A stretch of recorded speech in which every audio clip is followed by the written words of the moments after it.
Fala pessoal, sejam bem-vindos a mais um episódio aí do nosso Ortopcast e hoje a gente tem uma novidade muito bacana para vocês. A gente trouxe uma convidada, Vitor, fala sério. Uma convidada muito especial. Convidada muito de peso, uma convidada de peso.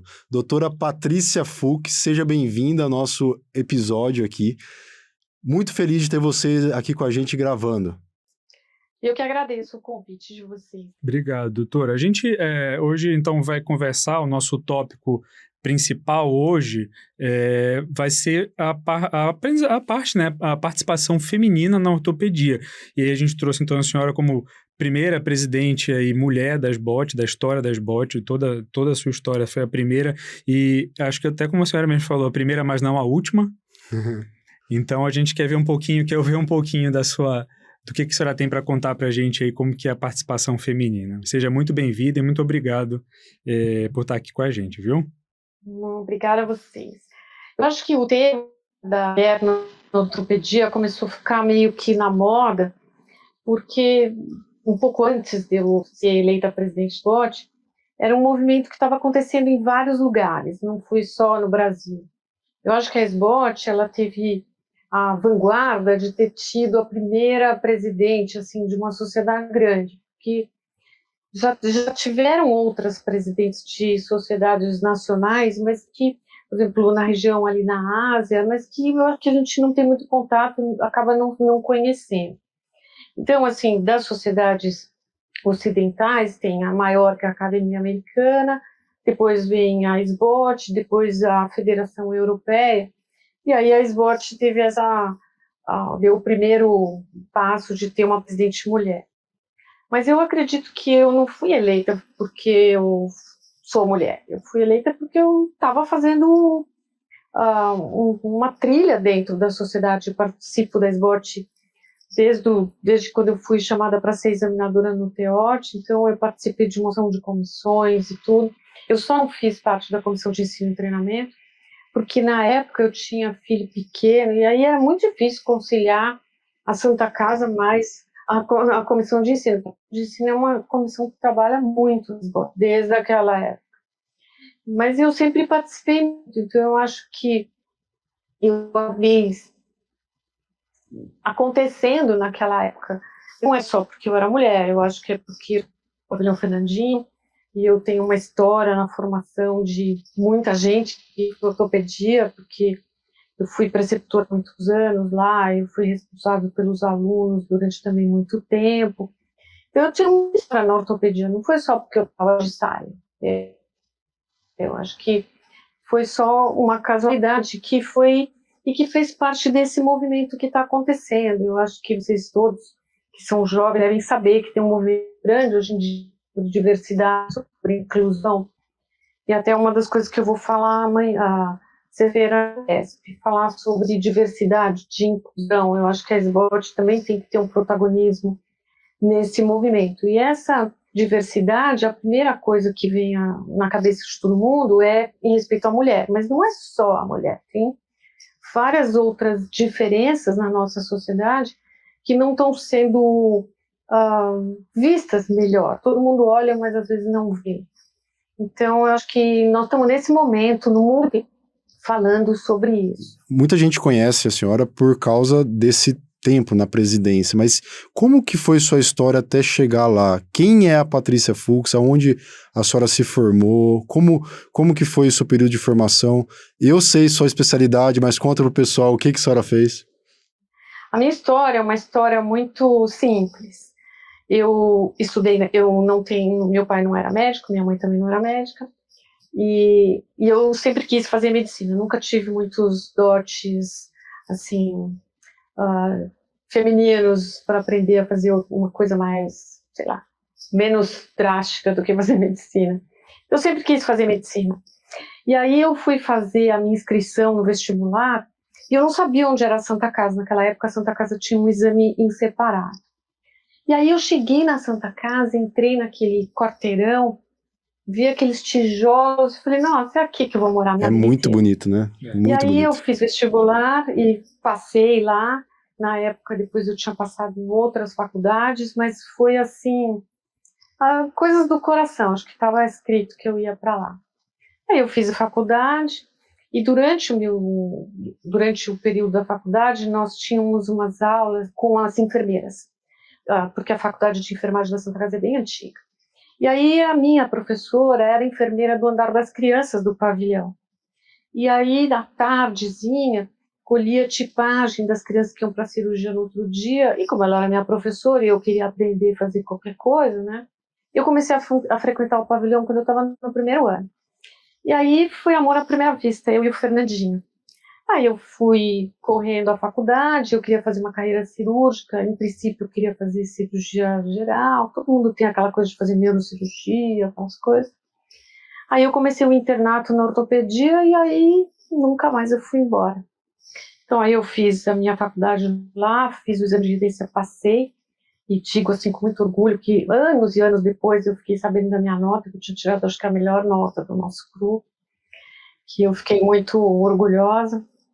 Aí eu fiz residência e quando eu acabei a residência, era muito difícil ser convidado para ficar lá, né? Porque naquela época não tinha bem esses estágios de especialidade, que se ficava meio que agregado.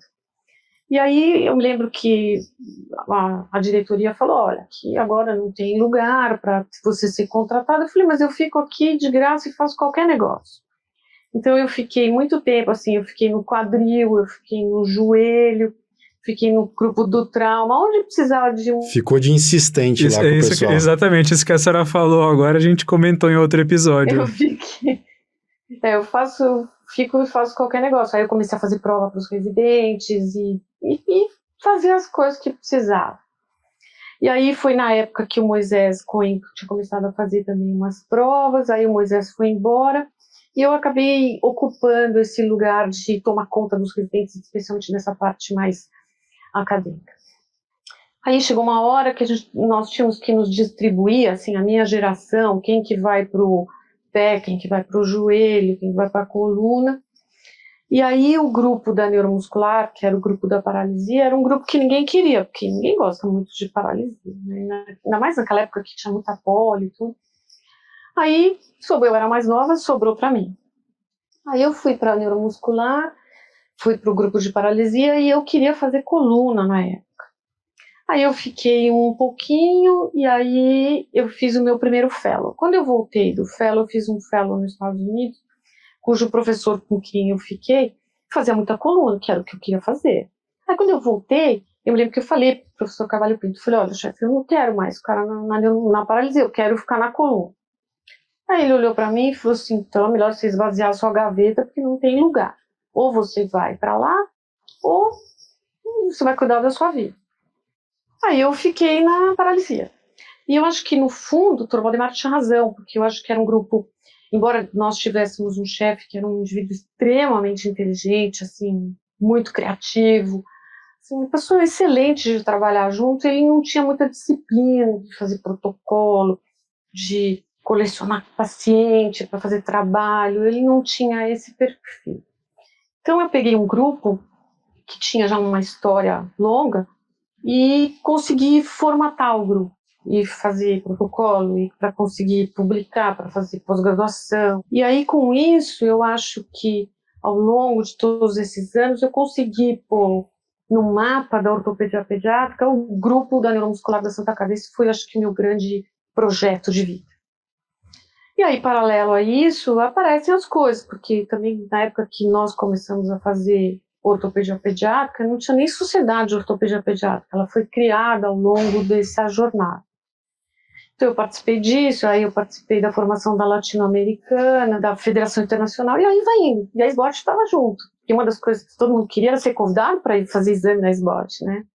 Então foi assim, uma glória e aí engatar junto da SBOT. Então, essa vida associativa foi alguma coisa que eu também sempre gostei muito, que eu acho que é uma maneira de você retribuir aquilo que você recebeu, você passa para frente as coisas. Esse eu acho que é o perfil de quem trabalha num lugar como a Santa Casa, entendeu? Que tem a faculdade, que tem milhões de coisas para fazer ao mesmo tempo, e eu acho que está no nosso DNA, essa coisa de aprender a ensinar, e a sociedade é uma maneira também de retribuir aquilo que vai se aprendendo ao longo do tempo. Então essa é a minha história mora só naquele quarteirão. Mas e como que foi, doutora Patrícia, quando você entrou nesse quarteirão lá na Santa Casa e você fez a faculdade de medicina, tudo? Você lembra, assim, como que foi a reação dos seus amigos, da sua família, quando você decidiu em fazer ortopedia? Porque eu imagino, assim, que talvez naquele momento, talvez tenha acontecido um pouco, talvez, de preconceito, um pouco de achar ruim de você, a senhora numa época que não era tão comum quanto hoje em dia, muita gente já tem muito mais mulher Na hoje verdade, fazendo Giovanni, eu acho que eu ortopedia. até voltaria um passo atrás disso, na própria faculdade de medicina, né? Antes da residência, até na própria faculdade de medicina, quando a doutora Patrícia fez a formação dela, também não era tão comum ter mulheres médicas assim, né? Ainda era uma medicina de autoritarismo, assim, do médico, do homem, de ter aquela questão não, o médico mandou fazer é aquilo e tal. Então, acho que isso deve ter sido um desafio até muito antes da residência de ortopedia, né? Isso daí foi só, tipo, a cereja do bolo, né? O segundo passo. Eu acho que as coisas mudaram muito. Na minha turma, nós éramos em 100 e tinham 18 meninas só. E também foi assim, eu fui muito afortunada na minha jornada, porque o meu pequeno grupo dentro dos 100 eram 7 meninos e eu. Então eu já era uma franca minoria no meu próprio grupo. E esse grupo, nós somos amigos até hoje. Tem 3 colegas desses 8, 3 meninos que ao longo dessas décadas faleceram, mas nós 5, nós nos vemos sempre, nós almoçamos de vez em quando, nós comemoramos os nossos aniversários e religiosamente nós celebramos o nosso aniversário de formatura perto do Natal. Então, como o meu grupo são 5 colegas que têm a cabeça muito boa, ninguém ficou horrorizado porque eu queria fazer ortopedia, porque isso foi aparecendo. Quando chegou no internato, que eu falei que eu estava apaixonada, eles, é isso mesmo, a gente tem que fazer o que a gente gosta. Mas eu acho que tem preconceitos. Eu tinha colegas mulheres da minha turma que falavam que ortopedia era um horror, que eu ia fazer na ortopedia, que isso lá só tinha troglodita, aquelas coisas assim, porque o folclore é que o ortopedista ele só tinha que ser grande e o resto não precisava. Né? Ele não... Precisava ser forte. Aquele do estudo duplo cego com eletrocardiograma, ele não precisava ser muita coisa. Então, assim, e isso também não é verdade, porque desde a minha época, as melhores notas naquele exame de postulado para ir à residência nos Estados Unidos, as maiores notas foram sempre dos candidatos da ortopedia. Se você vê as notas, por exemplo, em Harvard, quem entra para ortopedia, quem vai fazer cirurgia cardíaca, provavelmente o cara da ortopedia foi melhor ranqueado nessas notas. Sempre foi um pessoal bem... Mas aqui todo mundo tirava sarro, né? Olha, o ortopedista só precisa ser grande, precisa ser forte, não precisa estudar, aquelas coisas. Isso é uma coisa que a senhora falou, é verdade, né? Até hoje ainda é uma coisa muito forte. Isso a gente luta bastante para quebrar esse tabu, assim. Um dos professores que era examinador, que depois ficou muito meu amigo, ele falava para mim que eu estava destruindo a fama da ortopedia, porque não precisava nem ser grande, nem ser forte para fazer ortopedia. Então, assim, eu acho que todo mundo tem essa reserva de mercado, sabe? Aquela coisa, eu não vou deixar gente diferente jogar, porque vai que joga também, né? Joga melhor do que eu, às vezes, acho que tem muito disso, né? O medo. Mas na residência, que eu também fui sozinha, no meu grupo de residentes, eu fiquei sozinha como mulher no pavilhão muito tempo, eu acho que eu não tive problema, porque eu sempre briguei para ser tratada como todo mundo. Eu não queria que ninguém tratasse diferente. Era para levar bronca, levava bronca a todo mundo. Inclusive, doutora Patrícia, até um ponto que a gente queria te perguntar é isso. A senhora acha que hoje as mulheres na residência de ortopedia, elas são tratadas de maneira diferente? O que eu quero dizer diferente? De uma maneira especial, uma proteção extra a essas meninas, ou a senhora acha que não? O que eu prego, e eu até acho que eu tento ser o mais vigilante possível, porque como eu fico bastante tempo no departamento, e lá as paredes têm olhos e ouvidos, e aí quando alguém identifica alguma coisa, a primeira coisa que eles fazem é ir me contar. Então eu procuro que todo mundo seja tratado igual, entendeu? Eu acho que as meninas não têm nenhum tratamento diferente. O que eu evito é que tenha tratamento diferente para ruim com as meninas. Porque sempre tem algum episódio, alguma coisa assim, mas eu acho que quem está na ortopedia tem que ser ortopedista, tem que ter atitude, tem que ser civilizado, só não pode ser massacrado por alguém acima dela, que isso está errado. Mas isso está errado em qualquer lugar, não só na ortopedia. Então, por exemplo, as residentes que passam comigo, eu acho que eu nunca tive nenhum problema. E eu acho que até o contrário, porque tirando os anos da pandemia, sempre no Dia Internacional da Mulher, eu sempre faço um almocinho, porque tem uma opção de secretários no departamento, com as residentes e as estagiárias, para que comemore o Dia Internacional da Mulher. Assim como nós fazemos, eu e a Maria Fernanda, que é a atual diretora, um almoço de Natal das meninas, e os meninos não são convidados. E ao contrário, as meninas são dispensadas do que elas tiverem que fazer, porque ninguém vai me contrariar que 1 hora do almoço antes do Natal vai fazer diferença, né? E eu costumo levar o meu grupo para almoçar antes do Natal, então os meninos também são paparicados, mas o almoço das meninas é religioso. Então eu acho que todo mundo tem que estar alerta para evitar isso. Vocês que são preceptores têm uma responsabilidade muito grande nesse mundo. Primeiro porque o preceptor, ele é alguém que tem que dar o exemplo. Ele tem que dar um exemplo de formação e de informação. E no começo, a formação da pessoa é mais importante do que a informação. Ter postura, tratar todo mundo direito, pôr a camisa para dentro da calça, sabe? Eu não chamo nenhuma mãe de paciente no meu ambulatório, que é SUS, eu não chamo nenhuma mãe de você, eu chamo de mamãe a senhora. Porque eu acho que ela merece o respeito, eu nem a conheço. E eu tenho paciente antigo que me chama pelo nome, e eu continuo chamando a mãe da criança maior agora de senhora. Então eu acho que você tem que ter postura, você tem que dar um bom exemplo. Porque o que você vê de coisa ruim fora, pode ser que a pessoa não tenha tido uma formação adequada também. Então, se o preceptor é vigilante para que essas situações extremas não aconteçam, ele cria um ambiente de harmonia.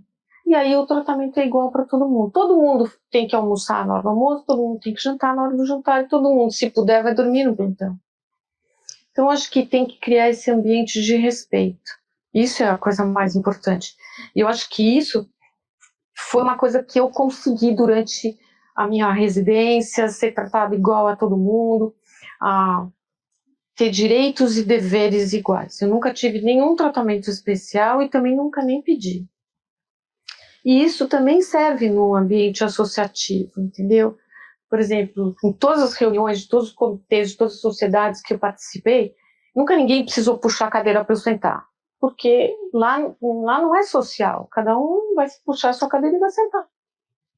Entendeu? É diferente do que você estar num jantar com seus amigos ou num jantar do congresso que algum colega puxa a cadeira para você sentar para ser gentil. Mas no ambiente de trabalho, isso não precisa, não cabe, entendeu? Isso não é um tratamento com equidade para todo mundo. Eu acho que isso que é importante. Isso que a senhora falou é extremamente importante, porque o que o Giovanni perguntou, porque eu já flagrei algumas situações assim, que às vezes a gente pensa que a diferenciação entre homens e mulheres, ela vai ser assim num momento de atuação, tipo assim, a mulher não consegue fazer isso, a mulher não consegue fazer aquilo.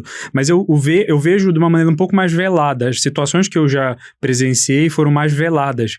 Então, assim, é do tipo, se fosse um residente homem numa situação X, ele teria levado um tipo de punição, por exemplo. E aí, por ser uma mulher e tá ali naquela situação que ela merecia alguma coisa, tipo uma chamada de atenção, alguma coisa nesse sentido, tipo assim, não, vou passar a mão, vou não sei o quê. E eu acho isso uma coisa extremamente errada, entendeu? Porque o cara tá fazendo uma diferenciação e não existe isso.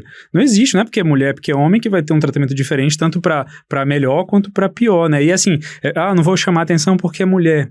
Tipo, e assim, as pessoas não se conscientizam disso, exatamente, com certeza. Eu acho que é uma maneira velada, Isso, assim, isso é importante.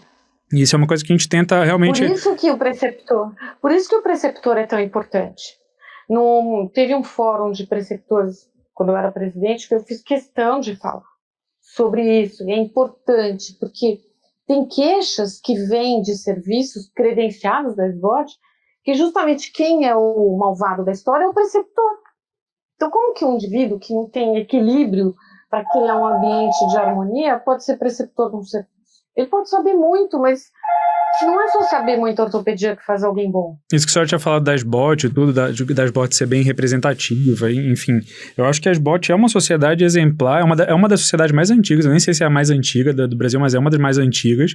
E essa questão do fórum de preceptores, da preocupação com a formação de preceptores, eu acho que é um ponto importante, né? Isso que a senhora falou, é um ponto importante que é um momento ali de se falar sobre diversidade, de ensinar as pessoas, às vezes, como se portar. Tem pessoas que realmente nunca nem se preocuparam com esse tipo de situação, né? Às vezes tem serviço que não tem, nunca teve uma mulher, não sabe como que é, e o cara às vezes não sabe lidar, né? Então a SBOT eu acho que tá de parabéns nesse sentido, que eu acho que realmente ela tem esse tipo de preocupação com a formação dos preceptores, né? A gente vê outras sociedades, assim, de outras especialidades que às vezes são uma coisa, assim, que deveriam se espelhar na SBOT, na verdade, né? Tem muita sociedade aí que deveria se espelhar, com certeza. E como que foi, doutora Patrícia, falando agora da SBOT, né? Como foi esse ano da senhora frente a essa sociedade tão importante? Quais foram, assim, os seus principais desafios e quais foram, vamos dizer assim, as suas grandes alegrias nesse ano que você teve à frente da nossa sociedade? A SBOT é uma coisa grande, é difícil, assim, de você tentar entender tudo. Mas por nós termos uma sucessão, assim, que sempre tem o segundo vice-presidente, o primeiro vice-presidente para depois ser o presidente, ele faz esse gancho, que eu acho que isso é importante. Então não tem uma quebra entre as gestões. E desde a minha primeira diretoria, que eu fui a segunda tesoureira do Romeu Krause, foi em uma época que eu já era também tesoureira da Sociedade Internacional. E aí, quando eu fui eleita tesoureira, eu nunca tinha visto um balanço, eu não entendia nada disso. Aí eu fui estudar para ver como é que faz, né? E aí eu tive uma assessoria muito grande, que eu tenho um amigo que é um economista que entende muito dessas coisas, assim, para entender o que é orçamento, como que foi uma crise, isso foi 2009, então teve toda aquela crise, a SBOT precisava cortar custo. Então, assim, eu aprendi a ter essa visão, assim, de empresa que eu também não sabia como é que é. E aí você vai aprendendo. Aí quando eu fui eleita, eu fiquei um ano como segunda, depois um ano como primeira vice-presidente, e isso foi uma coisa que também gera um aprendizado. E aí a primeira coisa que nós fizemos foi, que já vinha acontecendo, mas que era aquela reunião de planejamento estratégico, mas até então era um planejamento estratégico, mas ele não era muito, como que eu vou dizer, acadêmico, do ponto de vista de administração. E aí nós tínhamos, um ano antes, o João Maurício tinha contratado na SBOT um professor que era da GV, e esse professor ficou conosco. Então nós fizemos um planejamento estratégico com todos os representantes das regionais, com todos os presidentes de comitê, mas de aquele planejamento de trabalhar. Nós trabalhamos, assim, 2 dias inteiros para trocar todas as ideias, estabelecer a nossa meta, entender o que era a missão, o que era o objetivo da SBOT, como que nós poderíamos viabilizar aquilo em 3 anos. E tanto é que ele foi revisto o ano passado, esse planejamento. Então, facilitou muito entender. Mas a SBOT é uma sociedade complexa, ela tem 13 comitês, o presidente tem que aprender que ele não é o chefe da tribo, ele é o presidente de um conselho, que é a diretoria. Tem que aprender a dividir as decisões e as responsabilidades que elas trazem. E eu tive uma diretoria muito boa, todo mundo trabalhou muito junto comigo e para a sociedade. Então, foi um ano que eu aprendi muito, eu trabalhei muito, viajei muito, e foi uma experiência única, ainda mais que aonde eu fui, por ser SBOT já era uma coisa importante, ainda por ser eu, que era mulher, ainda chamava mais atenção, né? Então, nós participamos do café da manhã dos presidentes na academia, que é um acontecimento, preparar aquilo que você vai falar para todo mundo, depois no effort. Então, assim, a SBOT, onde nós estivemos, nós estivemos lá e marcamos um lugar. Então, que eu acho que isso foi também, que é uma continuação, porque a SBOT vem vindo, todos os presentes são até muito mais importantes no meio ortopédico do que eu, mas assim, Muita humildade. institucionalmente nós tivemos uma representação muito interessante. Então, eu aproveitei muito, foi uma experiência espetacular, única. E hoje a senhora tem alguma participação, doutora, ainda na SBOT? O que a senhora tem? Qual que é o seu cargo agora? Eu só faço parte do Comitê de Relações Internacionais, porque eu conheço muita gente, mas por causa disso. E quando tem alguma coisa que eu possa ajudar, eu estou sempre à disposição da SBOT, na verdade. Que eles precisarem. Por exemplo, agora nós queremos fazer esse movimento no negócio da diversidade, porque as outras sociedades estão fazendo comitê sobre isso. E isso, a diretoria atual, que é o Jorge Santos, que é o presidente, está muito engajado nisso. Então, nós estamos trabalhando para ver o que nós vamos fazer mais. Para se posicionar agora nessa... Agora, para o Congresso, sim, vai sim. ter alguma coisa assim, importante para marcar que nós estamos nessa maré. Já tem algumas coisas assim mais na questão da representatividade feminina já, né? Tem a AMOB também, né? Já, melhorou muito, todos os comitês e mesmo dentro da SBOT, todas as comissões e comitês, agora tem várias colegas mulheres, então a coisa está andando, porque também agora tem mais gente, né? Porque na minha época também não tinha muito. A gente tem visto isso, a gente tem o nosso Instagram, né, o Top Review, a gente vê que não são ainda a maioria, mas uma boa parte do nosso público é feminino, e inclusive algumas pessoas chamam a gente eventualmente para participar, para dar aula, para liga acadêmica, para faculdades e tudo, e a gente vê uma presença feminina muito grande, né? Muito grande. Acho que cada vez mais elas estão se interessando, até porque, acho que aquilo que a senhora falou, aquela questão daquele tabu do ortopedista ogro, de não sei o que, papai, isso tá caindo por terra cada vez mais, graças a Deus, né? Nossa especialidade. A minha mulher, quando eu entrei na ortopedia, a minha mulher é médica também, ela ficou impressionada, assim, com quanto que a gente estudava, com como que é, tipo assim, ninguém nem imaginava que era desse jeito, né? Então, acho que isso junto com esse tabu que tá caindo da ortopedia, tá atraindo cada vez mais o público feminino, que é repelido naturalmente, eu acho, por esse tipo de estigma que tinha antigamente, né? Eu falo até mais, Vitor. Eu falo que as mulheres, se a gente não tomar cuidado, elas vão tomar nosso espaço, vamos dizer assim, brincando.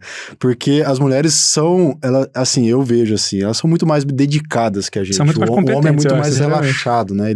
Pra ele, tanto faz, tanto fez. Agora, as mulheres, elas são, às vezes, mais perfeccionistas, mais detalhistas, mais dedicadas, mais cuidadosas mesmo com os pacientes. E a gente vê isso até da doutora Patrícia, né? Você vê que o tempo todo ela tá falando de dedicação exclusiva, né?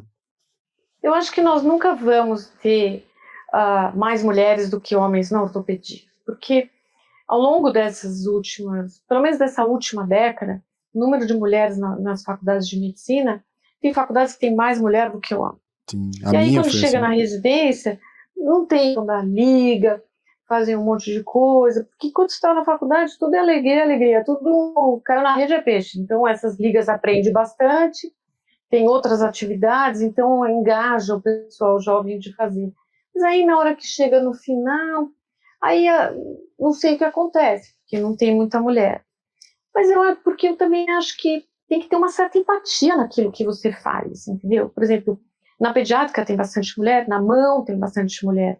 Porque às vezes tem mais a ver com ser mulher, porque mulher que vai ser mãe, na família. A senhora acha que existe subespecialidade feminina?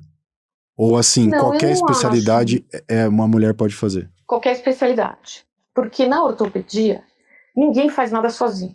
Nem tirar um cisto sinovial você faz sozinho. Você não reduz um quadril luxado sozinho. Só que você não tem vergonha, você não pode ter vergonha de falar, olha, eu não consigo fazer. Porque as coisas não foram feitas para fazer a 2 mãos, elas são feitas para fazer a 4 mãos. Então, se você achar que tem alguma especialidade, eu acho que o quadril é legal, a Roxana faz quadril. Eu, por exemplo, não tinha nenhuma empatia com o tipo de doente que o quadril atende, que é muito uma população adulta.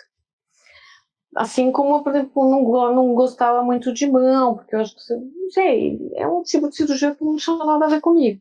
Então tem que ter uma certa empatia. Você pode fazer joelho, você pode fazer pé, pode fazer qualquer coisa. Doutora Patrícia, a senhora acha que tem alguma coisa... Você acha que tem alguma coisa nessas subespecialidades que fazem a mulher ter mais empatia? Porque a gente vê, né, um volume assim maior de mulheres fazendo pediátrica, fazendo fazendo mão. A senhora acha que o instinto maternal, assim, modifica alguma coisa na pediatria, assim, por exemplo, faz de vocês melhores ortopedistas pediátricos? Não, eu acho que a maternidade, o XY faz uma diferença de pessoa, entendeu? Eu acho que a mulher, ela tem uma coisa mais de empatia com outras pessoas do que o homem. Porque a mulher é diferente do homem. A mulher consegue administrar 200 coisas ao mesmo tempo, coisa que o homem não consegue. A minha mulher sempre fala isso comigo. Ela sempre fala isso pra mim. Você tá na cirurgia, você tem que lembrar que você tem que passar no supermercado para comprar não sei o quê, que o filho precisa disso, tem que comprar o presente da festa do aniversário da outra criança.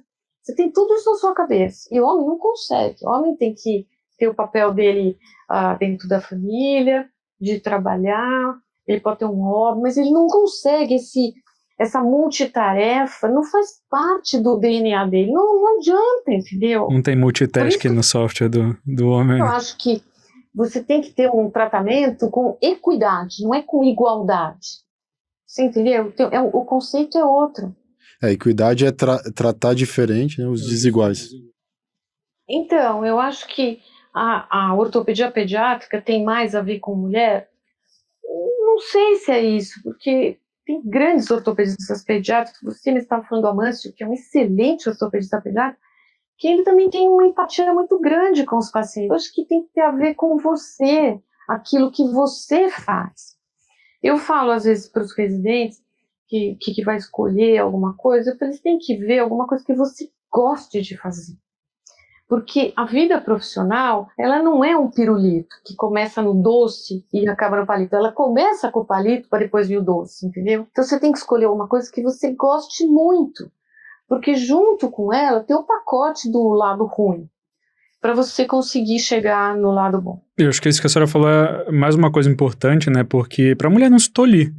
Eu não tenho que se tolir para fazer, não, porque essa... todo mundo não, pode fazer o que quiser. Exatamente, você vai estar livre para... Isso eu acho que é uma mensagem até... Não, as ortopedistas, no geral, acho que estão na residência, já tem essa noção, porque, no geral, são mulheres fortes, né? Para poder carregar essa coisa de ser mulher ortopedista, acho que hoje em dia ainda é uma coisa, é uma característica da mulher que escolhe ortopedia, é uma mulher mais forte, assim, de personalidade. Então, ela provavelmente já não se preocupa muito com isso, mas acho até mais para as internas, para aquele pessoal que está ali, às vezes tem alguns internos que assistem a gente, que acompanham, não se importe com o que as outros vão pensar, você tem que fazer o que você vai... Eu já vi isso, entendeu? Na minha faculdade isso já aconteceu, de meninas que gostavam muito de ortopedia e não fizeram justamente pelo medo, pelo receio, pelo né? receio de talvez serem marginalizadas e tal. Aí fica aqui o convite para vocês aí participarem. Tem aqui uma ex-presidente da SBOT mulher, então a representatividade cada vez mais aumentando, né? Não se limitem por causa do que vão pensar do que vocês fazem. Tem que fazer, como a doutora Patrícia falou,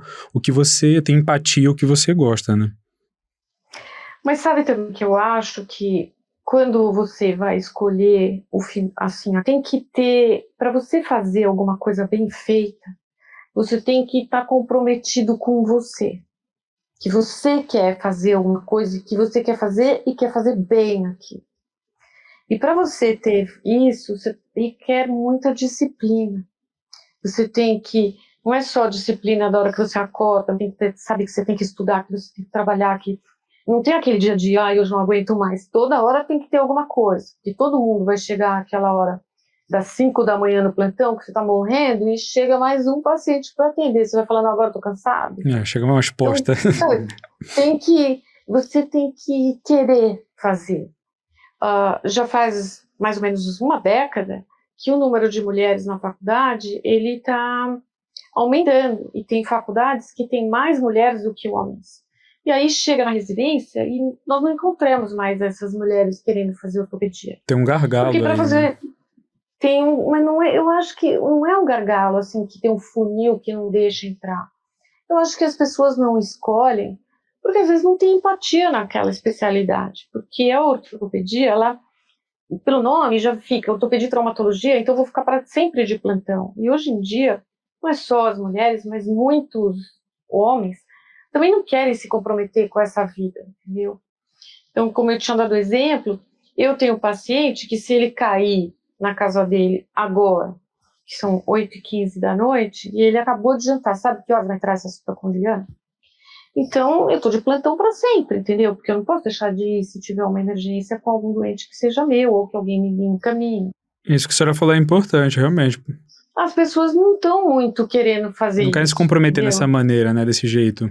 Então, eu acho que a orientação que eu dou é que as pessoas têm que escolher aquilo que você tem habilidade, que você tenha maior habilidade mesmo para fazer, e que você, escolhendo aquilo que você gosta mais, você tem que lembrar que tudo tem uma parte boa e tudo tem uma parte ruim. Nada tem só para isso, entendeu? Então, aí você tem que se comprometer. E esse comprometimento, ele implica em você ter disciplina com a sua vida, com a sua formação. Você tem que saber que você tem que estudar, tem que trabalhar. Porque senão você vai ficar naquela linha, com o nariz embaixo da água. E para você tirar o nariz debaixo da água, você precisa ralar muito, precisa estudar muito. E precisa ser alguém bom naquilo que você faz. Então, eu não acho que tem um gargalo porque ninguém quer as mulheres na ortopedia. Eu acho que também não tem muita procura. Eu não vejo isso, pelo menos nesses exames de residência. E eu acho que as carreiras cirúrgicas, hoje em dia, elas estão tendo um pequeno declínio na procura dos alunos quando terminam a faculdade. Porque dá mais trabalho, trabalha mais. Professora, a senhora acha, assim, que grande parte dessa não decisão aí das mulheres de não fazer ortopedia, você acha que tem alguma coisa a ver realmente com essa rotina? Como que foi, assim, para a senhora? A senhora mostrou aqui pra gente que a senhora sempre foi muito dedicada, se doou muito para a ortopedia, para a carreira acadêmica, para a instituição, para Santa Casa, para Esbórnia. Como que foi, assim, aliar essa dedicação, essa imprevisibilidade da rotina, com o fato do restante da sua vida, do fato da maternidade, por exemplo, do cuidado da família. Senhora, como que foi assim? Teve pausas durante a sua carreira para ser mãe, vamos dizer assim? Como que foi lidar com isso? Acho que muitas mulheres também têm esse medo de, às vezes, parar a carreira para ser mãe, para poder exercer a maternidade de uma forma mais dedicada. Como que foi lidar com isso? Eu acho que parar por um período, não sei. Eu acho que tudo é possível. Primeiro, você precisa, depende da necessidade. É muito difícil coordenar tudo. Coordenar você como pessoa, você como esposa, ou namorada, ou companheira, e como mãe. E como uma pessoa de uma família, porque todo mundo tem pai e mãe também, tem irmãos e tudo. É um equilíbrio muito tênue. Você sempre tem que correr para onde tem mais urgência, mas meio assim. Onde tem mais demanda, né? É difícil ser mãe e ser ortopedista tempo integral. Eu também tive sorte porque eu tive muita ajuda da minha mãe na época. Mas é difícil. Mas não é impossível. Mas eu também conheço pouca coisa que seja boa de conseguir, que não seja difícil. Eu acho que não tem nada muito fácil. E eu segui um conselho da minha mãe. A minha mãe falava assim, que tem hora que bate o desespero mesmo, né? Quando tem um bebê pequeno, chora, tá com febre, sei lá. E a minha mãe falava assim, não para, porque a criança cresce e depois você não vai fazer nada. O que você vai fazer de sua vida? Nada. Parou, parou. Então, eu acho que é uma rotina, sabe aquele movimento harmônico simples? É um movimento completamente desarmônico, complexo. Porque a mulher tem essa característica, consegue. É uma dúvida que me surgiu agora, assim, a senhora acha que a maternidade mudou alguma coisa na sua prática clínica? A senhora acha que depois que a senhora se tornou mãe, a sua empatia mudou pelos pacientes? Talvez a senhora tenha se colocado um pouco mais assim no lugar, entendido um pouco mais algumas coisas? Ou a senhora acha que não? Se foi uma coisa que não mudou muita coisa? Eu sempre fui da política que o paciente tem sempre razão. entendeu? O paciente que vem e que está com gesso e chora, você tem que tirar o gesso e ver. Pode ser que não tenha nada, mas o freguês tem razão, tem que ver. Então, depois que eu fiquei mãe, eu acho que eu valorizo até mais a queixa, porque a mãe sente quando tem alguma coisa errada. E claro que você tem que balizar extremos, mas eu acho que quando você sente na pele é complicado. A minha filha, por exemplo, ela caiu, ela tinha uns 5, 6 anos, na escola. E 10 pessoas viram aquele raio-x de cotovelo e teve 10 diagnósticos, porque ela era minha filha, entendeu? Aí, você faz o quê? Então, tem que tratar a moda da casa. Vamos fazer o que na demanda. E aí você tem que aprender a ler. Tudo a gente está aprendendo, entendeu? Essa que é a verdade. Não tem nem certo nem errado. Eu acho que eu fiquei mais... Não sei. Eu gosto muito daquilo que eu faço. Então, assim, eu presto muita atenção no paciente. Talvez porque eu acho que a idade traz também uma compreensão de situações que quando você é jovem você não presta atenção. E é um exercício você olhar e ver. Sabe? Você tem que olhar e estar sempre pensando o que mais que tem. E nisso você vai aprendendo a lidar com situações diferentes. Acho que é bem isso. Doutora Patrícia, a gente levantou essa semana agora, a gente abriu um espaço no nosso Instagram para poder trazer perguntas das mulheres que seguem a gente, e a gente tem algumas para lhe fazer, se a senhora não se incomodar, a gente podia fazer agora. Então, a Jéssica aqui, ela perguntou assim, ela pediu uma dica para uma interna que vai prestar prova para ortopedia no ano que vem. Então é aquilo que a gente estava falando, né? Daquele interno que está lá. Eu acho que talvez a senhora até já tenha respondido de uma maneira mais ampla essa questão, né? Uma dica é estudar bastante para passar na prova, porque ortopedia quase não cai na prova de residência, né? Tem que estudar tudo, né? Pediatria, ginecologia, clínica. Tem que estudar medicina social, saúde, como que é, da comunidade, agora trocou o nome. Eu tenho bastante contato com os internos da faculdade do Einstein, né? E eu sempre falo isso quando eles começam o estágio. Eu falei, galera, ó, o estágio da ortopedia é o estágio para vocês curtirem, vocês conhecerem, né? Mas não se preocupem em estudar ortopedia a fundo nesse momento, né? Vocês vão ter, quem quiser fazer ortopedia vai ter essa oportunidade na residência e muito, né? Fica tranquilo. Agora, né, então a dica pra Jéssica aí, agora é a hora de focar na medicina mesmo, no técnico de medicina. Porque tem que ser médico para ser ortopedista, exatamente. Não tem jeito.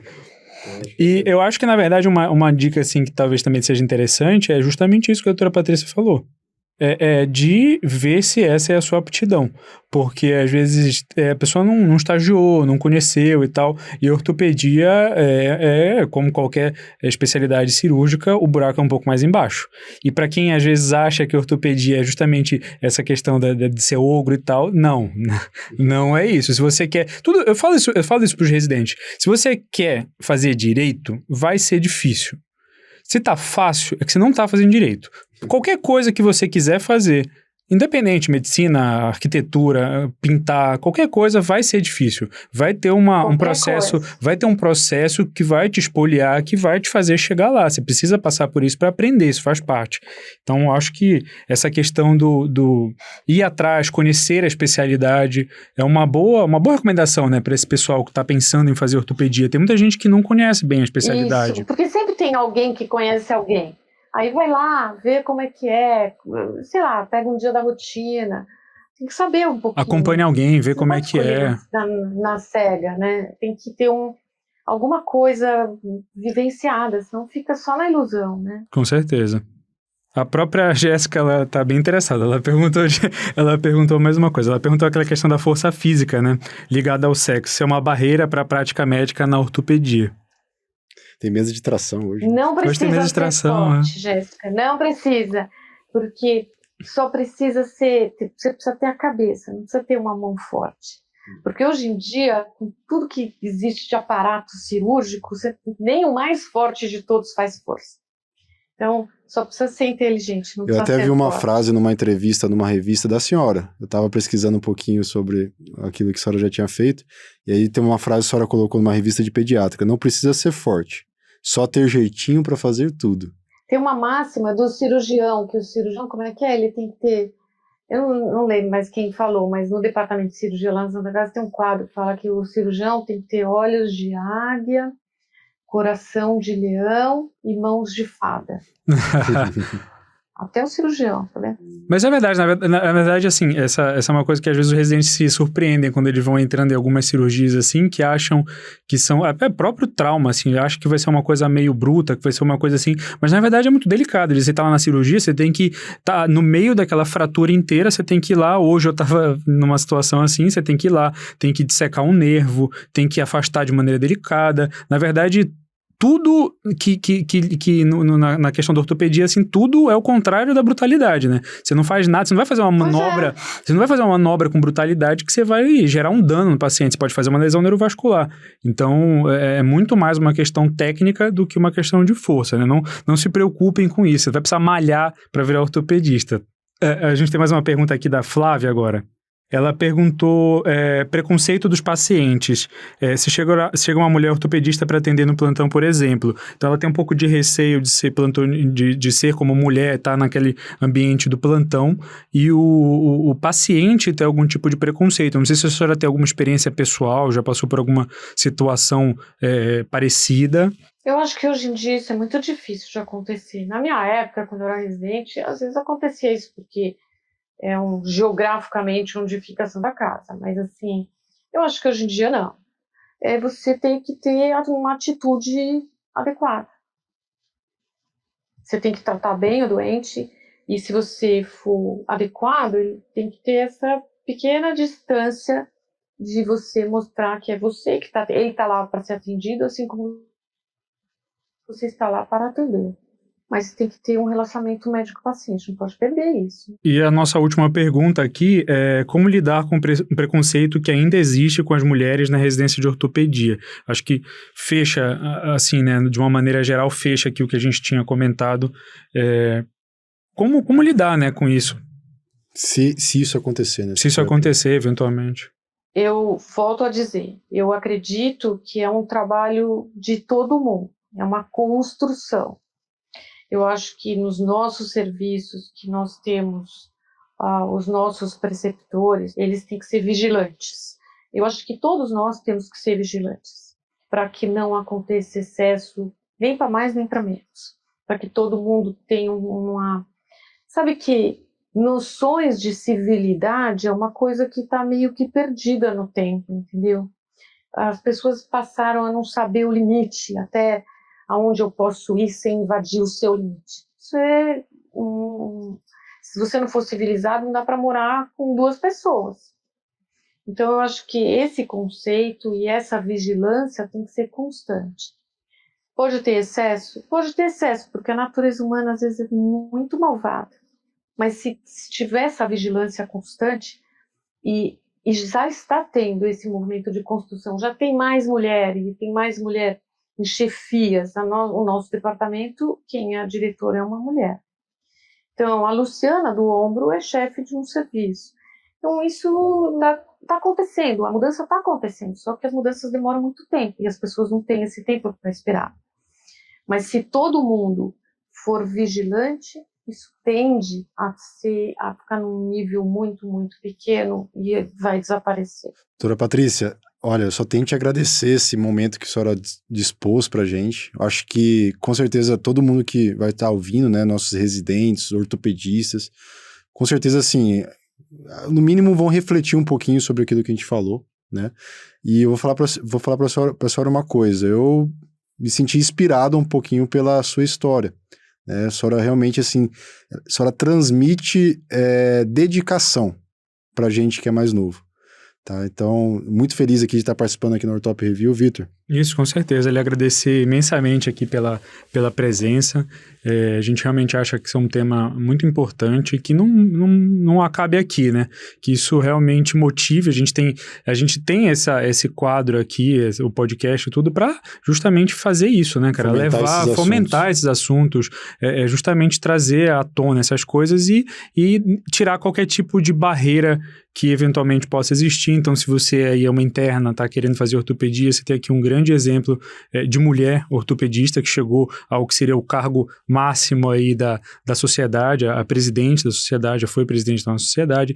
Então, assim, nunca se coloque em limite, sendo você mulher, sendo você homem, sendo você, enfim, o que você for, a diferença que você tiver, você nunca ponha limite, né? Trabalhe duro, porque isso daí vai ser indiferente de sexo, de qualquer outra situação. Seja sempre respeitoso com os outros, porque acho que isso que é o que tá entre as relações interpessoais, né? Então, doutora, lhe agradecer muito aqui. Se a senhora tiver um site, alguma coisa que a senhora quiser, um Instagram, alguma coisa que queira que lhe siga, porque realmente a senhora não precisa, todo mundo já conhece. Acho que tem uma maneira mais fácil de achar a doutora Patrícia, é só ir lá no pavilhão. Casa. É só ir lá no pavilhão. Só ir lá que encontra. Doutora Patrícia, deixa uma palavrinha aí para os nossos ouvintes, para a gente encerrar esse episódio. O que eu posso dizer? Eu posso dizer que a ortopedia é um mundo muito interessante, muito profundo, muito diverso, mas também muito divertido, que dá muito retorno. Eu acho que é uma especialidade muito boa, muito boa. E se ela for exercida de uma maneira boa, ela vai trazer um benefício grande para os nossos pacientes. Então, eu acho que é o principal objetivo do médico em si. Então, eu acho que não adianta ser um bom ortopedista, você tem que ser um bom médico. E aí, depois você é ortopedista. Eu acho que essa é a mensagem. Excelente, doutora. Muito obrigado. Muito obrigado mesmo, tá? Espero, galera, que vocês tenham gostado aí desse nosso episódio. Conversamos aí com a primeira presidente mulher da SBOT, a Sociedade Brasileira de Ortopedia e Traumatologia.